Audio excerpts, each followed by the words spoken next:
Welcome to Nourished and Free, the podcast, where mental health meets physical health, food guilt gets ghosted, and toxic wellness advice gets roasted. I'm your host, Michelle Yates, registered dietitian, certified health mindset coach, and I also hold my master's in health psychology. Today, we're going to be tackling a big one. We're going to be tackling Overeaters Anonymous. Maybe you've heard people rave about it. Maybe you've heard horror stories like I have. Is it a lifeline? Is it just another diet in disguise? In this episode, I want to break down the origins, the 12-step model, the red flags I've seen in my work with clients, and whether OA actually helps with binge eating or just makes the problem worse. If you've ever wondered, would OA work for me? Definitely stick around. By the end of this episode, you'll know exactly where and how OA might help, where it falls short, and what I might recommend to you instead. And hey, before we dive in, if you are loving this show, you've gotten value from it, you feel like it's been supportive for you, it would mean the world to me if you would just hit that pause button for 2 seconds, jump over to the homepage of this show and leave a quick rating and review, and then come right back to finish this episode. That's how this podcast reaches more people and helps more people heal their relationship with food and get freedom from that food noise. So thank you for your reviews in advance. So in my years as a registered dietitian working in the field of eating disorders, and in particular working with those who struggle with binge eating, Overeaters Anonymous has come up a lot. Many of the women I've worked with have tried it before to try and overcome binge eating and or emotional eating. And based on the stories that I've heard, there's quite a few red flags with the program Overeaters Anonymous, or I might call it OA. I decided, you know what, let's do an unofficial investigation and get to the bottom of this from the perspective of a dietitian who works with people who struggle with overeating. So if you don't know, Overeaters Anonymous is modeled after the 12-step process used in Alcoholics Anonymous or Narcotics Anonymous. And rather than being focused on alcohol or drugs, it's focused on food. OA believes that food can be an addiction. Therefore, abstinence from whatever the trigger foods are must be practiced in order to find freedom from problematic food behaviors. Any relapses in eating the trigger foods are considered a relapse in addiction and treated as such. Like other substance abuse support groups, OA is free, it's worldwide, and members can attend the meetings either in person or online.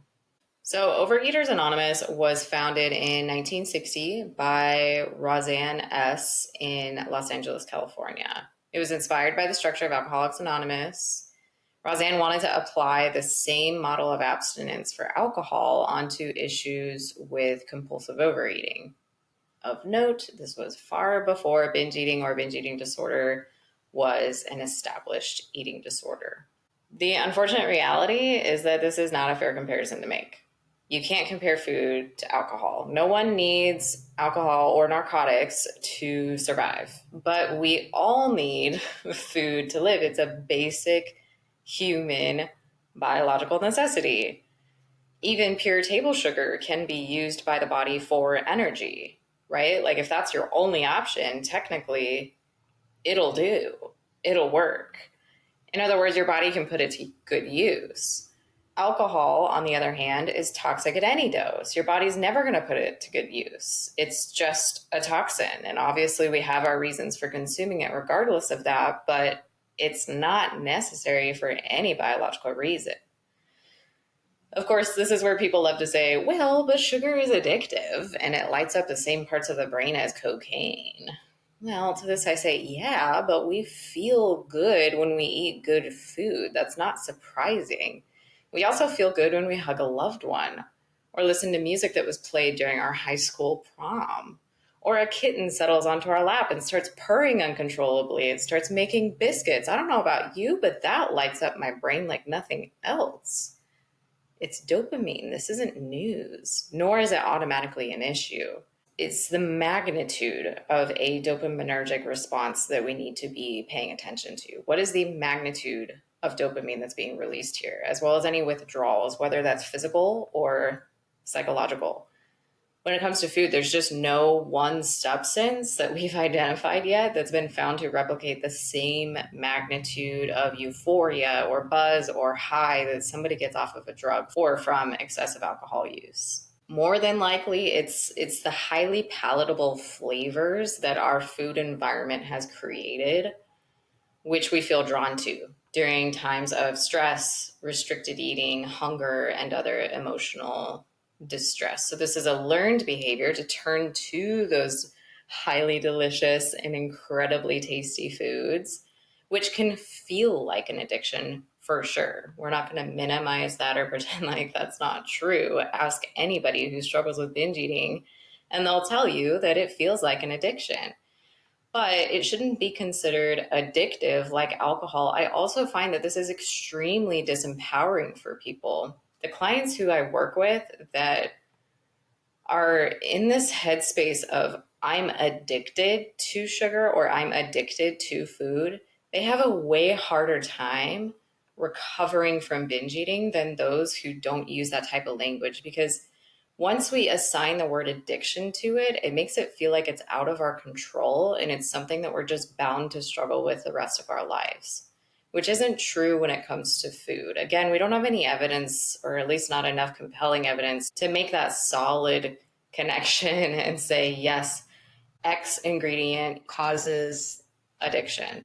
That language of addiction just makes it feel like I'm doomed. It's also it just buddies up so easily, way too easily, with then having a mentality of I'm never going to be able to get past this because I'm addicted, right? So again, it's just really disempowering and not helpful and also not true. It's also unreasonable to expect that someone's going to have complete abstinence from food. And I know it's not suggesting abstinence from all food, just trigger foods, but still, food is a human need. And at the end of the day, what if the food that they've decided they need to give up is the only one available to them for whatever reason? When their body needs food, are they supposed to just be like, well, I'm addicted to it, so if I eat it right now, then I'm off the way? Like, I don't know. It's not the vibe. It's not how we approach binge eating recovery. But let's dig into it some more. To better understand the pros and cons of Overeaters Anonymous, let's first examine how it's set up. So as I mentioned, this is modeled off of AA, or Alcoholics Anonymous. And so the 12-step process of Overeaters Anonymous is adapted directly from AA. So here's how they adapted the 12 steps. The first step is we admitted we were powerless to food, that our lives had become unmanageable. The second, we came to believe that a power greater than ourselves could restore us to sanity. 3 is made a decision to turn our will and our lives over to the care of God as we understood him. 4, made a searching and fearless moral inventory of ourselves. 5, admitted to God, to ourselves, and to other human beings the nature of our wrongs. 6, we're entirely ready to have God remove all these defects of character. 7, humbly asked him to remove our shortcomings. 8, made a list of all persons we had harmed and became willing to make amends to them all. 9, made direct amends to such people wherever possible, except when to do so would injure them or others. 10, continued to take personal inventory, and when we were wrong, promptly admitted it. 11, sought through prayer and meditation to improve our conscious contact with God as we understood him, praying only for knowledge of his will for us and the power to carry that out. 12, having had a spiritual awakening as the result of these steps, we tried to carry this message to compulsive overeaters and to practice these principles in all of our affairs. Similar to AA, the emphasis is being on powerlessness over food. The need to draw on a higher power for strength and sanity and abstinence, and making amends for any way that this has harmed others, and then moving forward in service towards others who are struggling. So the main method behind Overeaters Anonymous, which I just mentioned, is abstinence. Specifically, each member chooses which trigger food they need to be abstinent from. Usually it's sugar or flour or carbs or whatever binge foods, or compulsive overeating foods. Those two terms are used interchangeably. Binge eating is the clinical term, so I'm probably going to use that more just because it's going to come out of my mouth more quickly. So the advice to stop overeating is just don't eat it.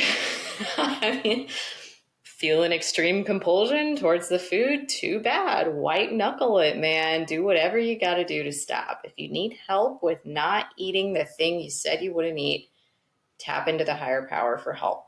That's it. Good luck. This is where I start to lose my cool. Do we honestly think that abstinence is realistic for most people struggling with overeating? Don't get me wrong. I know there's people who rave about OA. They found it to be incredibly helpful. They love the abstinence and the 12-step program. They found it to be ground shaking for their life. Love that for them. That's awesome. There's about, I'd say 99.99% of the other people, though, who tried it and struggle with overeating, and they've already tried abstinence, right? Like, there's no way that the people walking into those doors have not tried the abstinence route before. Maybe I'm wrong, though. Maybe I'm wrong. But that's why they need help, right? Because that didn't help. That didn't work for them. Now, I understand that OA is more than that because we're adding on the support aspect in terms of like the meetings, the anonymity, the literature that they do, and then the higher power thing. But at its core, that really is, in terms of like tools, that's the tool, is just don't eat it. You know what I mean? There might be some little specific things that a sponsor recommends based on their experience, but none of this is coming from a evidence-based place. Speaking of sponsors, in terms of who leads the OA meetings, I did have to reach out to my network, by the way, meaning my email list, and see if anyone was willing to answer a few questions of mine about OA, because I've never been myself. So I feel maybe I should have said that in the beginning. I've never been myself to an OA meeting, but I did want to hear from people who had and get some more insight into it. So for those who have attended, I did get a few responses, and according to one former OA member, quote, "This program is run by members who volunteer to chair the meeting. Anyone who feels they're ready can. They don't have to be at any particular step to chair the meeting. Each group has their own home group member. Any OA member can go to any meeting they want, but usually belong to only one home group. All OA members are recovering or recovered overeaters/undereaters." Interesting. "At the meeting I attended, there was never professionals there guiding or teaching. I don't know of anywhere that there were. It's a members only group. The only requirement for membership is a desire to stop overeating." So there you have it. The meetings are led by people who have attended the meetings and then feel ready to chair one. That's it. No training. No education in the field of behavior change, nutrition, eating disorders, none of that. Just, I've conquered, now I lead. What could go wrong? So with the sponsorship element, this is where, to me, it gets a little bit reminiscent of a wellness-focused multi-level marketing scheme.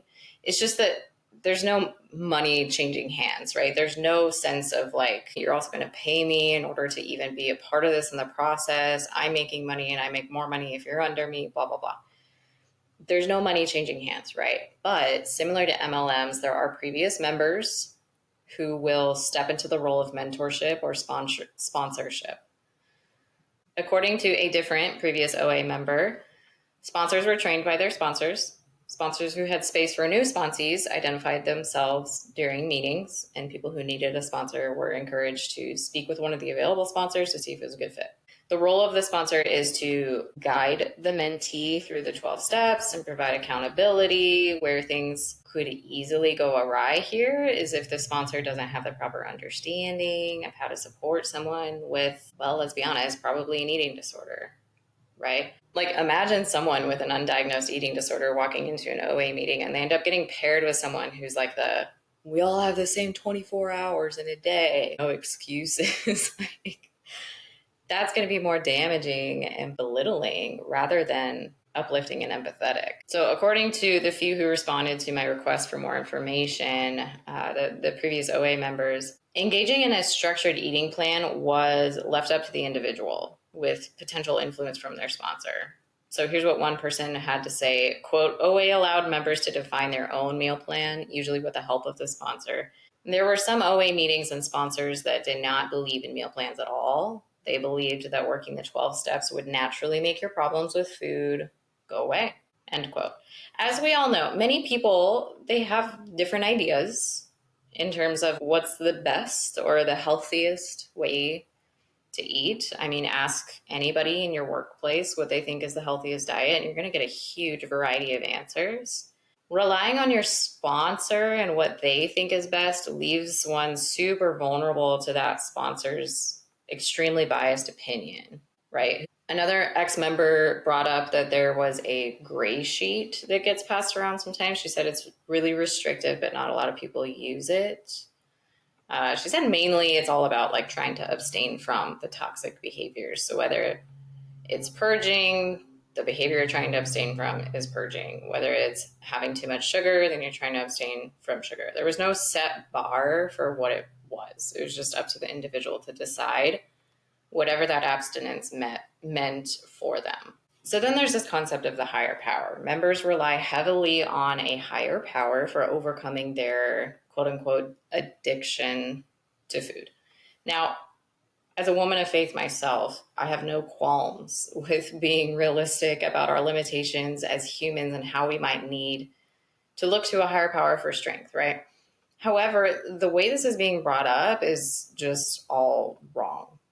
When there's a pressure to rely on the higher power for not eating, we're now making eating a moral issue. The second we make it a moral issue, there's opportunity for guilt and shame to creep in.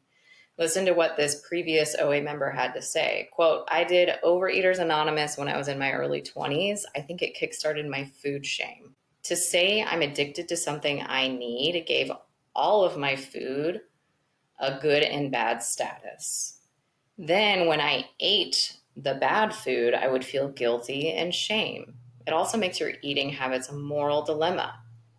Also, since your higher power is being sought to help you with your addiction, the loss of self-control can equal a break in the relationship with God.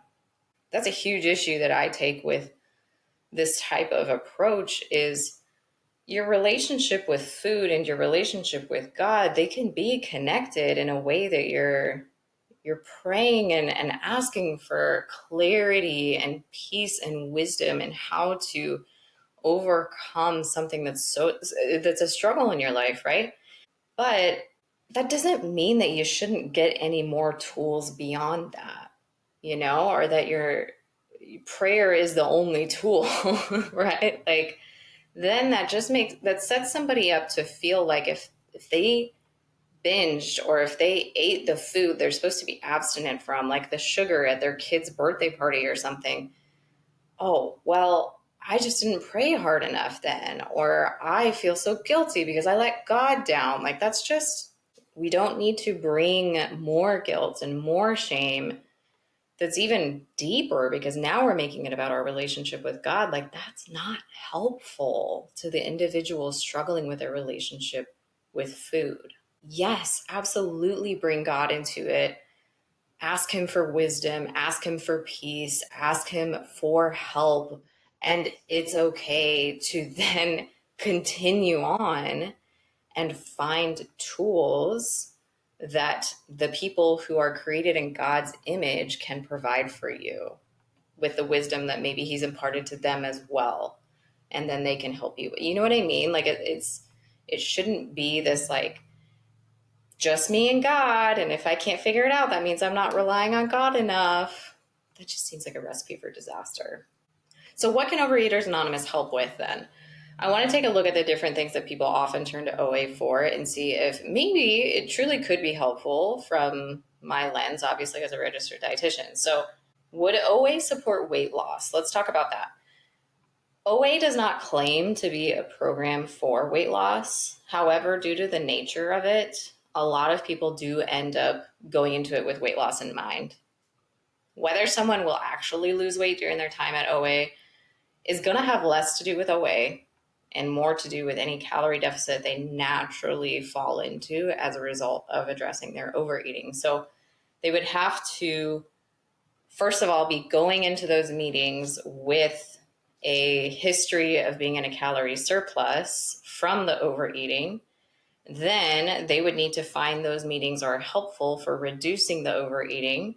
Then they would need to achieve a deficit from now reducing the overeating in order to lose weight. So it's not necessarily the OA itself that's like helping them achieve the deficit or find a way to get to the deficit. It's more of like this could be a side effect if you do find OA to be helpful for you and you had gained excess weight from the overeating.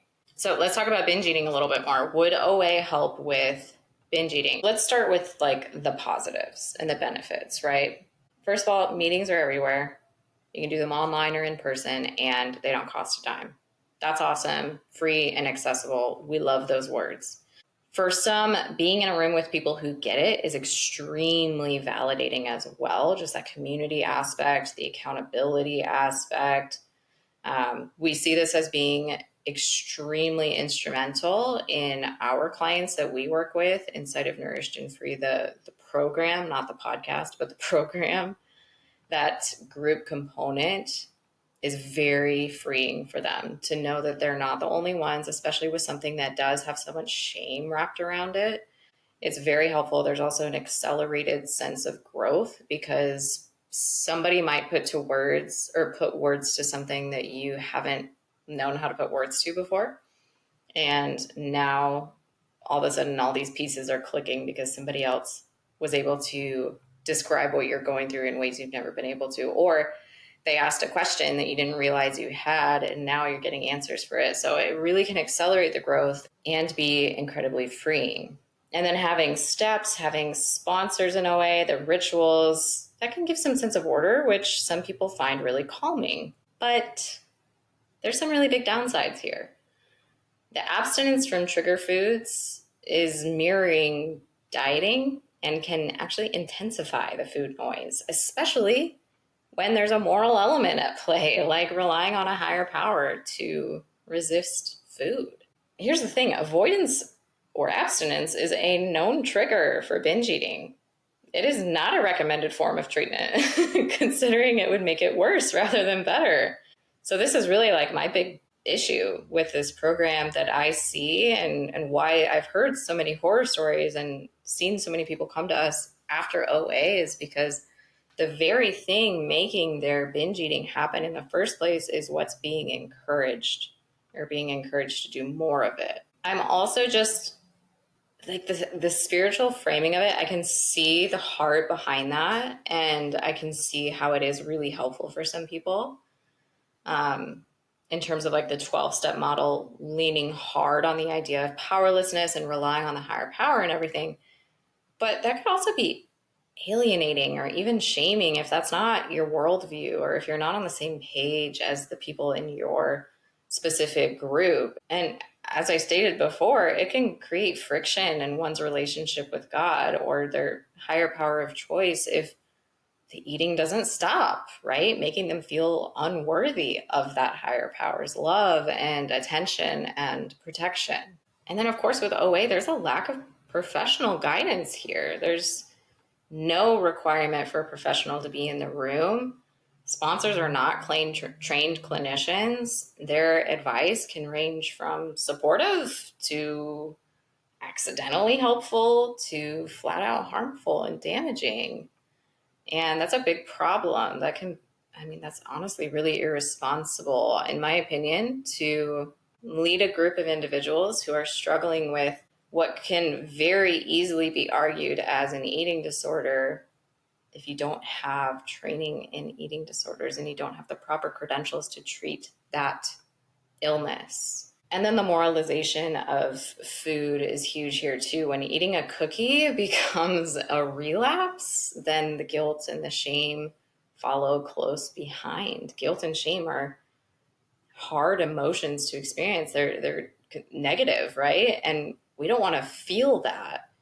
So when we're experiencing feelings we don't like and we don't want to feel anymore, we look for ways to cope.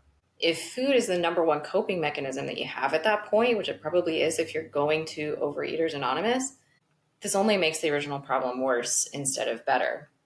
With the food moralization, we now feel guilt and shame for eating bad food, which then we need relief from. We need relief from that guilt and shame.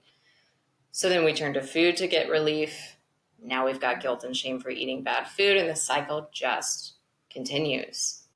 So, yeah, I mean, there's like a lot of flaws with this, in my opinion. Again, I know. I hear myself too. I know I'm being harsh. I know there's people who really, really love it, and I want to give space for that, and I want to give allowance that can be true. I absolutely know that can be true, and the Lord works in mysterious ways, right? But in general, from my position as a dietitian who works in this field, has a lot of training in it, this is just not gold standard. Speaking of gold standard, what is the research on OA? Is there any? So I looked into this. It looks like the research on OA is pretty limited and low quality. There's not rigorous studies, or at least not experimental studies. And so we don't really know if you put OA up against your traditional eating disorder treatment, how it compares, because nobody's done that experiment before. Most of the success stories we see are anecdotal, and even those are mixed. Some members credit OA for decades of sobriety from their trigger foods, where others describe cycles of relapse, shame, leaving the program altogether, being in a way worse position than they were in the first place. Here's a couple of quotes from email correspondence that I had. Quote, "I did not find OA very helpful. AA seemed to make a lot more sense because that's where the original textbook for the steps came from, and all you have to do there is stop drinking," where OA was very vague, and people still have to eat. OA was all very vague and confusing because it was so broad, end quote. And then another gal, quote, "Honestly, I haven't found anything that has helped until I landed on your podcast. It reinforces the way I should be thinking about food in my day-to-day life. When I get off, the podcast reaffirms a healthy mindset towards food," end quote. Thank you. I love that feedback so much. Honestly, when I saw that, it made my day. So thank you for sharing that. And you know who you are if you're listening to this. So to wrap this up with just some quick and dirty opinions, because that's what you came here for, right? About Overeaters Anonymous and criticisms. The sponsorship, not a fan. Those sponsors can be compassionate mentors or coercive, shaming taskmasters. Who's to say? Who's to say who you'll end up with and if they have any helpful advice or not? Because they weren't trained to actually help somebody overcome binge eating.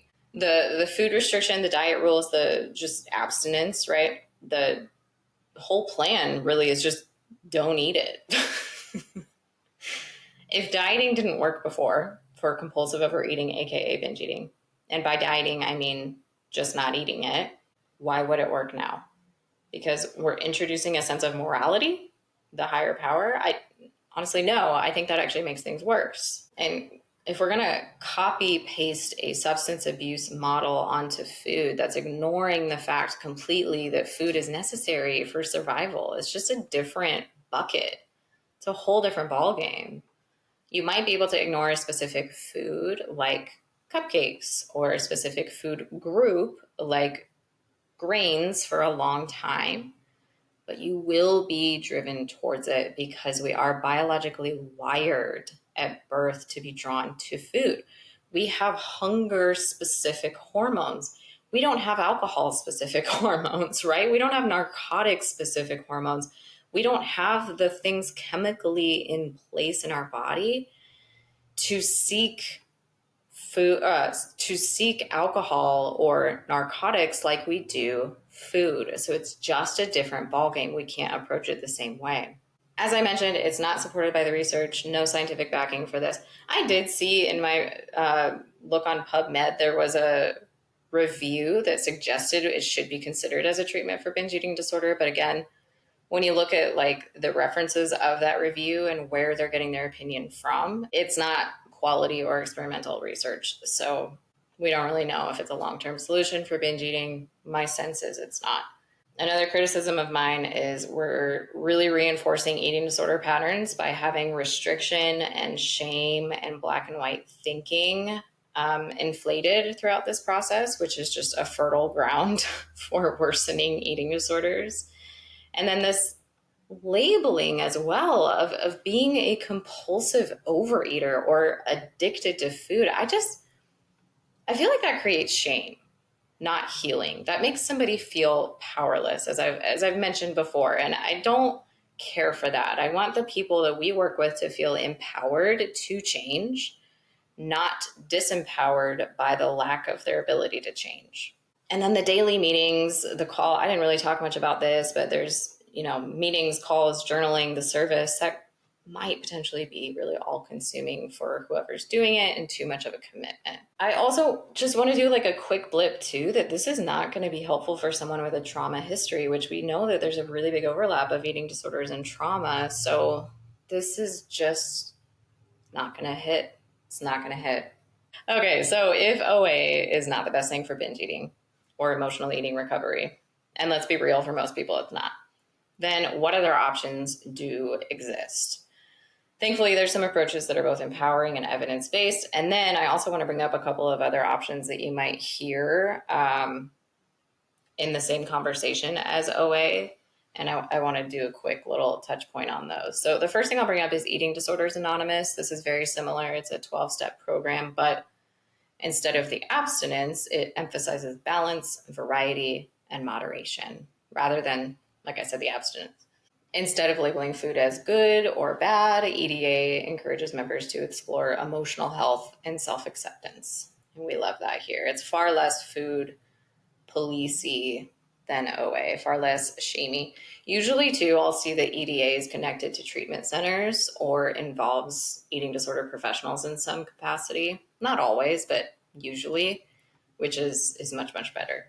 And then actually, a lot of people who have done OA have also tried Food Addicts Anonymous, or I think people will refer to it as FA. I will say I had somebody who had responded to my email who had done FA, EDA, and OA. And what she said about FA was really interesting. She said, quote, FA is much stricter than OA. It's easier to figure out what the group's idea of recovery looks like, but it's also less forgiving.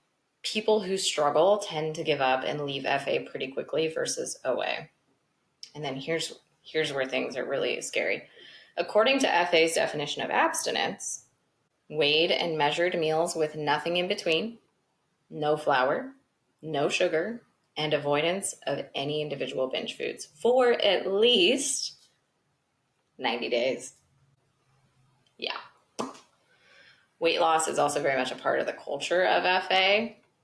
In FA, especially, you were encouraged to share exact numbers around your weight loss, end quote. So this can exacerbate shame-based eating, right? Like hopefully we're seeing that already, and I don't need to explain that much.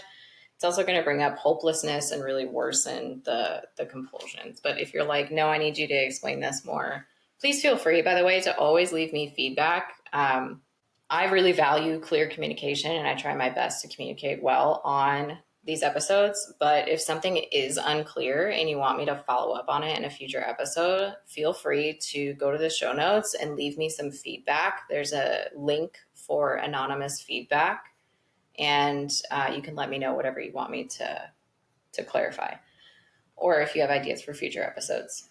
Okay, so then OA versus eating disorder therapy. This is where the gold standard care comes in. Approaches like cognitive behavioral therapy, dialectal behavioral therapy, acceptance commitment therapy, weight neutral aligned therapy, medical nutrition therapy. These are all backed by research and tailored to your unique needs.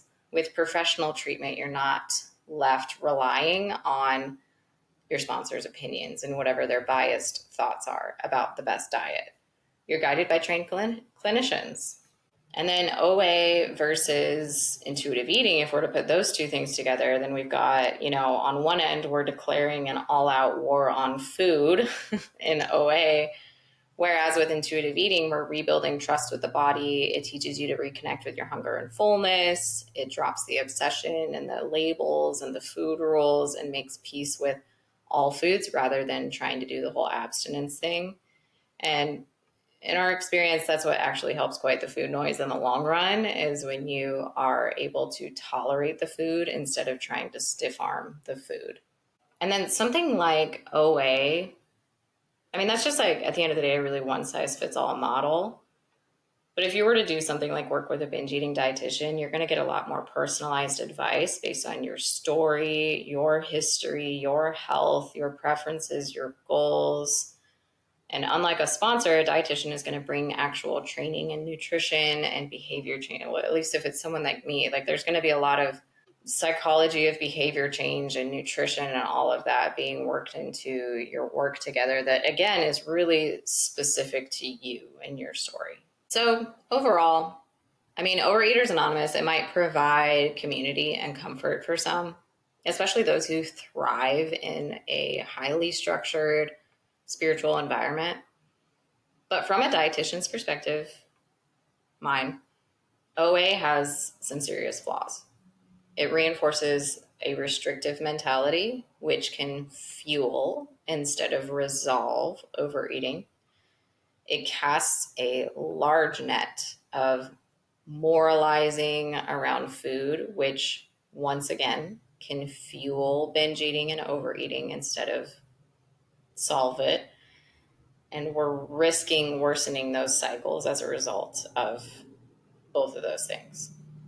If you're struggling with binge eating, emotional overeating, or food noise, more empowering and sustainable paths do exist.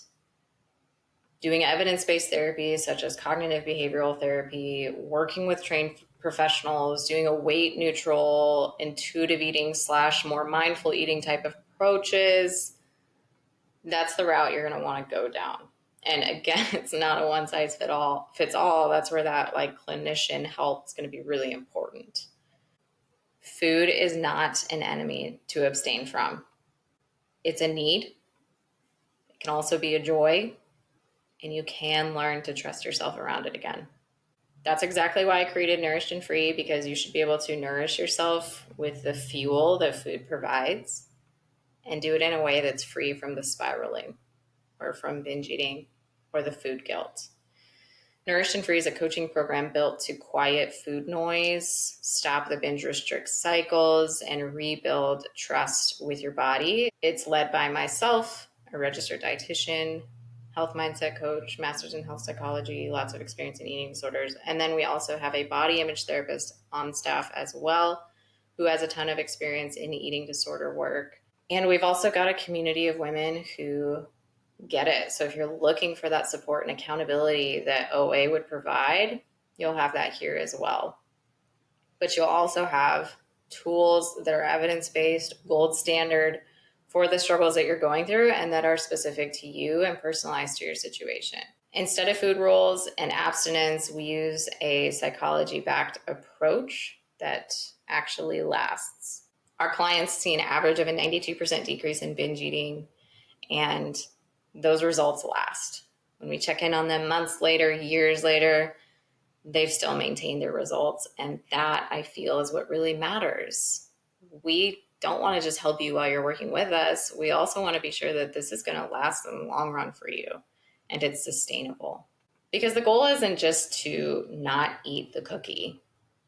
The goal is to feel free enough to eat the cookie if you want it, but also have the freedom to say, actually, I'm not in the mood if you don't.